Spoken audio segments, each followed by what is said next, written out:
You study climate policy, and a big part of your recent work is on how colleagues and universities actually do or don't reduce their emissions. So, if a friend who never really thought about what their campus runs on asked you to explain what you study in 1 to 2 sentences, how would you put it? Yeah, I think I would say that colleges and universities are a big part of why we know about climate change and how we understand it. And so they've been the origin point of really understanding the existential threat posed by climate change. And can I start over? Yes, feel Or free. Go ahead. you'll cut it in. Okay. Yeah. So if someone were to ask, I think I would say that colleges and universities are where we have a lot of our climate scientists and sort of people who study the natural world. And so it was one of the first places where we really came to understand the magnitude of what was going to happen if we continued to emit greenhouse gases in this way and change the climate, and exactly how massive a change it could bring about. So there it's interesting to think about this sector where sort of climate knowledge has originated and ask, is that knowledge of the threat translating into action? And so you can study higher education just the way you would think about what's happening with climate action in the transportation sector or in the commercial building sector or in the agriculture sector or the forestry sector.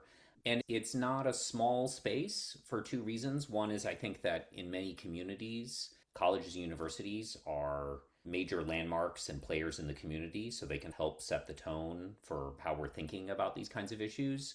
And the second is that if you add up all the students, faculty, and staff in higher education in the US, you end up with something like the population of the second or third largest state in the country. There's just a lot of people that are interacting with higher education all the time. And that also positions the sector to lead if it really wanted to. And these are some of these campuses, they're small cities, right? They have their own power plants, they sometimes have their own transportation infrastructure.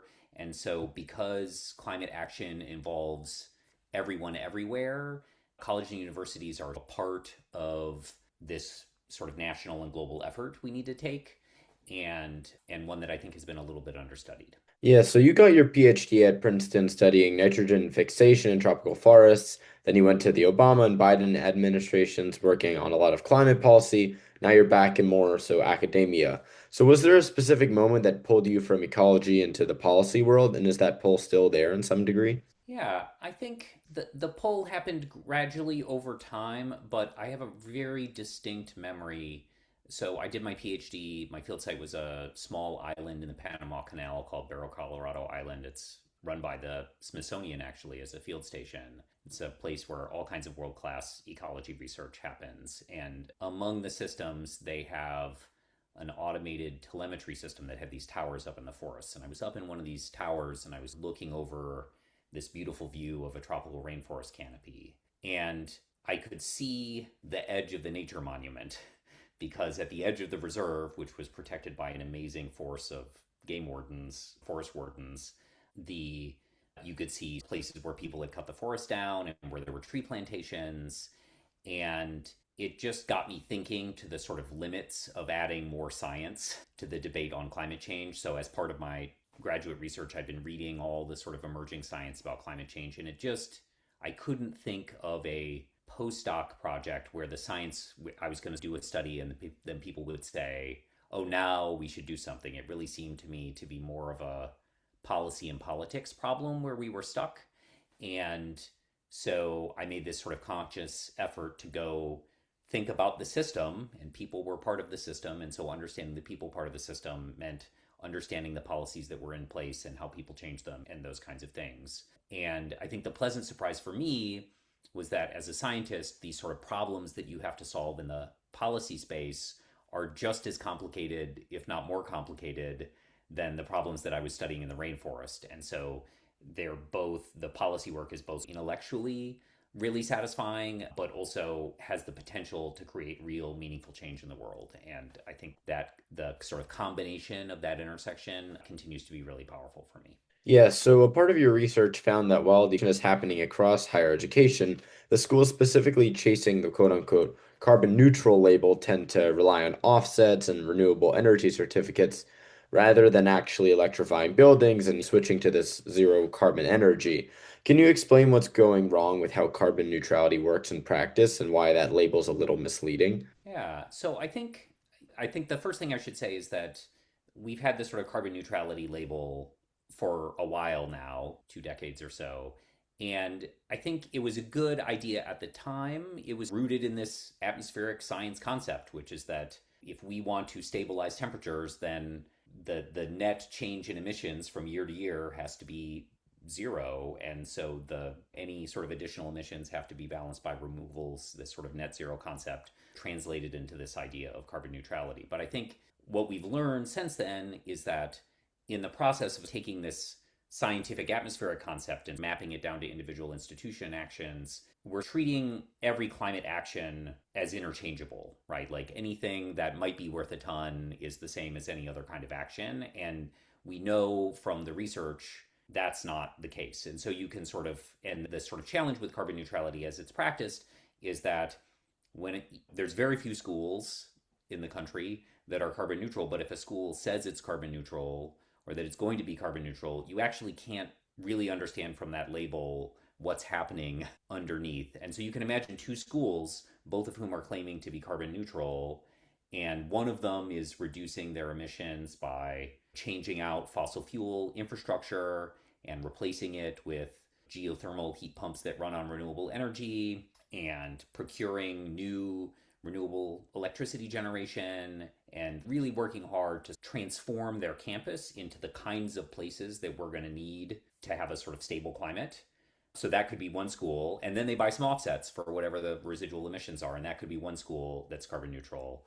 And then the other school could be doing absolutely nothing to address or very little to address their existing infrastructure. In fact, the emissions actually coming from campus could be increasing over time, and then they just buy offsets to close the gap. And they are also called carbon neutral. And one of those institutions is modeling the transition that we have to go through as a country. And the other one, in the best case scenario, where you have very high quality offsets, is funding some emissions reduction work. But we also know that offset markets can be problematic. And so if they're not buying high quality offsets, then they might not even be fully accomplishing that goal. And I think that the label served a useful organizing point, but now we need to really get schools to focus in on the mechanics of actually like building the climate compatible future campus that we need. Yeah, so you were really in the room on federal climate policy under two different administrations. So what really surprised you the most about how climate policy actually gets made versus how people imagine it works? Yeah, I think there's a lot of ways I could answer that question. I think one thing that I've thought about a lot, especially in the last year or so, is how hard people were working in the Obama and the Biden administrations to craft good policy, especially the career staff at agencies like EPA and the Department of Energy. Just wake up every day trying to figure out how to improve the environment for the American people. And I was just constantly impressed by how thoughtful and evidence driven they were driving the process to be, and their willingness to work really long hours and engage in long discussions to try and get this right. And getting it right meant sort of delivering really good public health outcomes, but also really listening to industry to try and understand and make rules that were going to maybe force them to make some investments and make some changes, but were going to be workable and reflected the reality of the way that their business worked. And so I think that was one thing that, as we've seen the sort of attacks on civil service and the sort of changes in federal government and the elimination of entire offices and agencies, I've thought a lot about how hard people at these regulatory agencies that I've worked with were working to just try and make the world better with the tools that they had. And I think the other half of that is I think people often don't understand how much what an agency like EPA can do is constrained by Congress's inaction. We knew about climate change in 1990 when we passed the Clean Air Act amendments of 1990, and it's now been 36 years, and Congress really hasn't stepped in to give federal agencies a bunch of new powers to address this incredibly pressing environmental issue. And so I think that's another piece that it's worth keeping in mind is that from my perspective as a former congressional staffer who worked very hard on some climate legislation, Congress has not done its job in delivering the tools that will allow us to really meet this issue. Yeah, so your work on fossil fuel divestment in higher education found some interesting dynamics around endowment dependence and timing. So what did you find, and does divestment actually change anything? Yeah, I've just written one paper on this, so I don't really consider myself to be any kind of expert. But we were looking at the patterns in the data, and one thing that was really interesting is that the sort of increase in announcements up around fossil fuel divestment were paralleled by a rise of rejections of fossil fuel divestment by different institutions. And those things kept pace with each other until about 2018. And then there was this really noticeable shift and sort of activity then increased. And one of the things that happened in that shift is that a lot of the early announcements of fossil fuel divestment were from institutions whose endowments, which were the thing that they were divesting, where the institutions didn't rely on the endowment that heavily, right? So it was like a smaller share of their total operating expenses. And the institutions that had large endowments that really used the endowment to help the institution function, it wasn't until about 2018 where we started to see this shift. And now, obviously, a bunch of institutions with very large endowments who are very dependent on their endowments have now made fossil fuel divestment announcements. Yeah. As far as does it do anything? One of the things I learned reading some of the really interesting social science research about this, and people can look up the citations in my paper if you want to link to that, is that I feel like there's a little bit of talking past. People who come into this debate casually assume that activism around fossil fuel divestment is about the amount of money physically being moved. But sociologists and anthropologists who interviewed people who were active in the early divestment movement tended to say no, actually, they understood that financial markets are really big and that these conversations about divestment are about revoking moral license to operate. It's about trying to send a signal in a world where students feel like they have limited pathways for agency, in part because political systems are not seeming very responsive.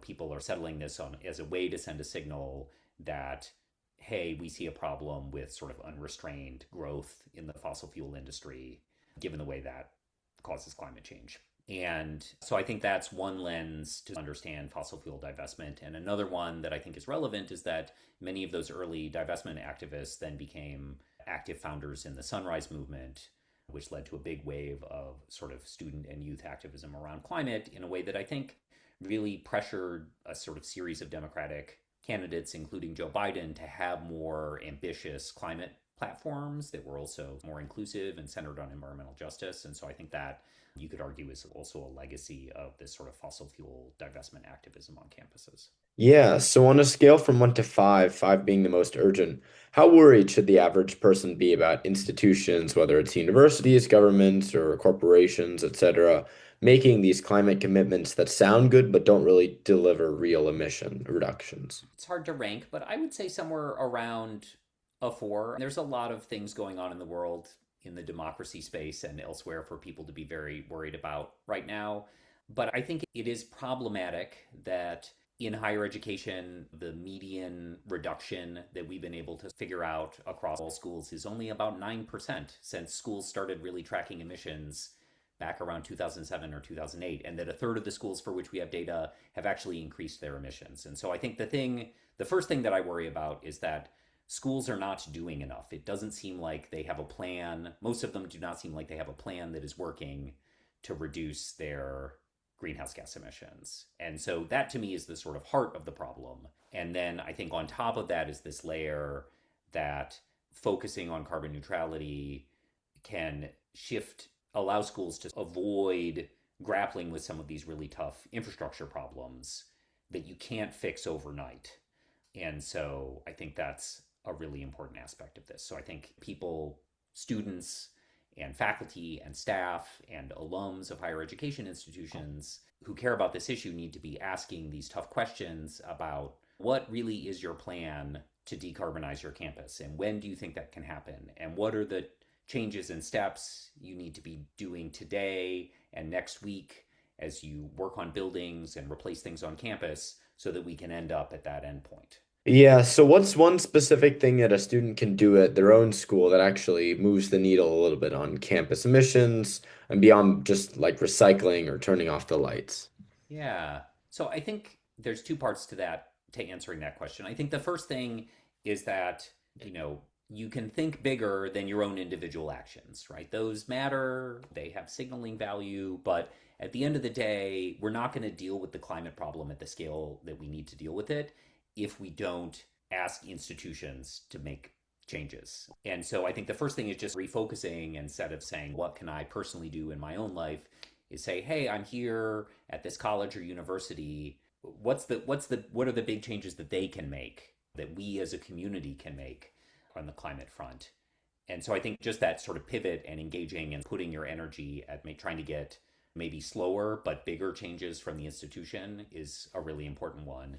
And then I think this question of what's your plan and how are you setting up yourself in the long run to meet that goal is really important, because we've seen schools install fossil fuel infrastructure that's relatively new, that's still going to be around when they're supposed to be carbon neutral by the middle of the century. And so I think asking schools to have a plan and to do an analysis, like what technologies would we use to eliminate emissions on campus, and how would we sequence that over time, and what does it cost, so we can start to think about how we might fund it and pay for it, and how we might talk to elected officials about support we might need to do that. So I think that to me is a really critical question to be asking, because so much of the emissions are on campus, and those are policy might eventually clean up the electricity grid. I hope that it continues to make progress, that between markets and policy, that the electricity grid, that'll get cleaned up over time. But campuses are the only people that can fix their own fossil fuel infrastructure, like these sort of fossil fuel fired heating plants. And so having a good answer there that's on a sort of consistent timeline with the climate threat, and getting schools to answer that question and do analysis and hire consultants to help them figure out a plan is a really great place to put energy. Yeah, so who are a few scientists who you think I should interview after you? Yeah, there's just a bunch of people doing amazing work in the climate space right now, and that includes people who are at academic institutions and at think tanks and in the government. I would say you might want to talk to Destiny Knock, who's doing amazing work thinking about the sort of intersection between climate action and affordability at Carnegie Mellon. And if you're interested in these sort of questions, I saw you've interviewed some other guests talking about corporate sustainability and that kind of thing. Barbara Haya at Stanford University is someone who's been researching offsets and offsets quality for quite some time and might be interesting to talk to. Yeah, I'll send you an email with the recording, whatnot. Yeah. Looking back, what's something that you'd wish you'd known or understood when you were about my age? I think that's a tricky one, because I think that people your age are in a very different world than the world I was in. We didn't have wildfire smoke in Michigan and New England when I was a kid. And we had snow for big chunks of the winter, and just it was a very different time. So I think the advice I would want to deliver to people who are your age now is that it's not too late to take climate action, that there are lots of things that we can do that will measurably improve the world, both for the people living today and for many future generations to come. We have this tremendous opportunity in our collective lifetimes, mine and yours, to take actions that are going to reduce suffering in the world and make the world a better place, and also our cities more fun and pleasant to be in, and make people healthier. And so I think that people need to find the climate solutions that, and here I'm channeling a really great book called All We Can Save, but people need to find the climate solutions that really speak to them, and find ways to join up with other people and have agency, because you can make a difference, whether that's engaging with your elected officials in Congress or just showing up in your city council meetings and asking the tough questions about the people leading your city, about why aren't we doing these things and what would it take for us to do them, and those kinds of things. Yeah, so this last question I ask every scientist, it's a little bit familiar or and similar to the one I just asked you, but if every teenager on Earth had to hear one final sentence from you, what would it be? Yeah, I think I would say it's not too late to make a real meaningful difference in the kind of climate that we're going to have for your lifetime. And you have more power than you think if you're willing to join up with other people and collectively demand things from your institutions.